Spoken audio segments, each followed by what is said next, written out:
Hello everyone, today we're gonna see how to bypass Epson printer cartridge error.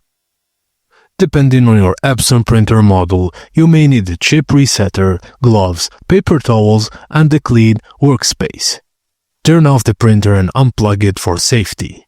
Open the printer cover and locate the cartridge that needs resetting.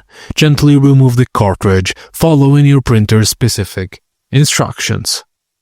Now, align the resetter's pin in the cartridge chip and press and hold for a few seconds until the resetter's light blinks or change colors. Once the reset is complete, reinstall the cartridge into the printer.